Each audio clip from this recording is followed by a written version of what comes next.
I felt a lot of the reason that the Calgary Flames were able to remain in the playoff race was because of their goaltending. I felt that it was really, really impressive, and it was interesting to see such a young, budding goaltender come up for the Flames. I really didn't necessarily have my eye on Dustin Wolf, but I was really quite impressed with him. On this channel, I will admit that I have difficulty analyzing goalies. I think that they are genuinely one of the most difficult things to analyze in the National Hockey League. You look at guys who had really bad American Hockey League numbers. Like, if you look at Jordan Binnington, for example, he didn't have the best AHL numbers. He was very up and down. But then he came to the NHL and he won a cup, and you're like, okay. But then he randomly takes a dive, but he wins gold for Canada. Goalies are just so random. Some of them just step up in the big times. I'm a believer that does believe that you can win a Stanley Cup with a 1B goalie. And I do think that goalies are simultaneously one of the most important positions in hockey, but also the most random. And this is where they're so difficult to analyze. So it's like, I have a philosophy that I don't really like spending big money on goaltending unless you have what you believe to be a solidified superstar goalie. You know the guys I'm talking about, the Vasilevsky, the Bobrovsky. I mean, that guy has been unbelievable in the playoffs. So the question is do the Calgary Flames have that guy in Dustin Wolf? I'm not really so sure, but he did play over 50 games this year, which is very, very impressive. He posted a above league average save percentage of 910 and about a 2.64 goals against average. That's actually quite impressive. Now, the interesting part about it is we're going to be reading off an article today about Dan Vladar and some potential more rumors around the Calgary Flames goaltending. Dan Vladar, future remains murky.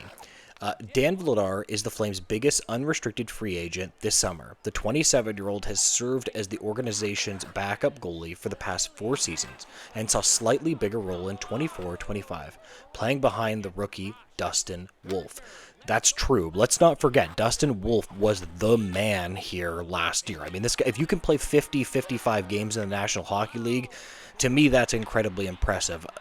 It's so interesting that goalies' bodies have a really hard time holding up to the rigors of an NHL season. The article continues. Though Vladar's 2.8 goals against average and .898 save percentage in 30 appearances are far from outstanding, he gave the team solid goaltending down the stretch. He would be a cheap option to bring back and to continue working with Wolf, though the Flames might be looking elsewhere. Now, this is where it gets very, very interesting.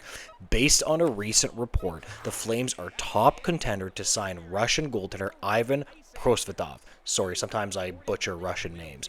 The 26-year-old spent 24-25 with the CSKA Moscow in the Continental Hockey League, where he put up a 2.32 goals against and a .920 save percent average in 38 games. He's logged 24 career NHL games split between the Coyotes, the Avalanche, and will likely only return to North America if he has a guaranteed role, which is completely fair. Let's not forget that this guy is a guy that plays in the KHL. It's very difficult for a guy that plays a solidified role in the KHL to come and say, you know what, yeah, absolutely, I'm going to go play in the American Hockey League. I personally look at the KHL as a little bit higher than the American Hockey League. So I look at the best league in the world as the NHL, and then probably way below is the KHL, and then slightly below that might be the American Hockey League. But it's close. They're two, the KHL isn't necessarily a development league, right? That's why a lot of young Russian players like, Ivan Demidov and some of these guys, they might struggle to get minutes because coaches don't really like putting them in. Because they know they're just going to go to the NHL and things like that. So that's where it becomes difficult. Now, if you look at Prosvetov's numbers, they're not actually overly impressive right off of the bat. I mean, in his NHL career, he has about an .870 save percentage. That is not very good, and I would say that's far below league average. But again, the one thing that I've learned is when you look at a goalie's stats, Calgary Flames fans that are listening to this video, take a step back. always take a step back to what you're viewing with a goalie, because goalies can be so random. Again, you know what? Let's look at Calvin Pickard. He actually was in the Leafs organization for a little bit of time, and I never paid him any mind, but he's actually been pretty decent for the Oilers when he's had to be in the playoffs, right? So that doesn't mean that a goalie can't be good. I don't know how to analyze goalies properly. They're so random that I am willing to give this guy a chance. At the end of the day, I think that going with two developing goalies for the Calgary Flames makes a lot more sense. Now, in more Calgary Flames news, I also wanted to touch on Zary. So the article continues. Zary's extension remains a mystery. This is a very, very interesting one for how much money he is going to get.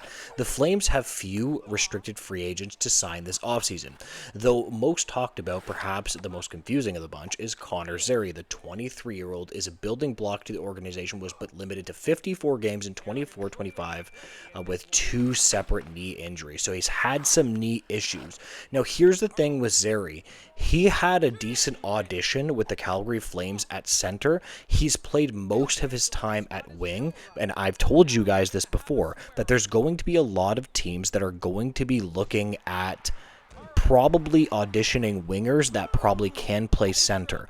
The center position is so horrible in the National Hockey League. I actually like what the Flames are doing here. This is a very, very smart decision. So look at this player. If you think that he can play center, you should get him to play center. And if you can sign him to a reasonable contract. Now, when it comes to Connor Zary, I have absolutely no idea what this guy is going to get paid, though, because he's been pretty good in the National Hockey League, but I wouldn't necessarily say a stud. So the question of this video, to just finish off the video, is what exactly do you think that Zary is going to get? Is it going to be more of a short-term deal? Do the Calgary Flames take a little bit more of a risk and say, you know what, we're going to go ahead and sign this young man long-term? I mean, he's still an RFA, so it might actually make sense for the Flames to do that.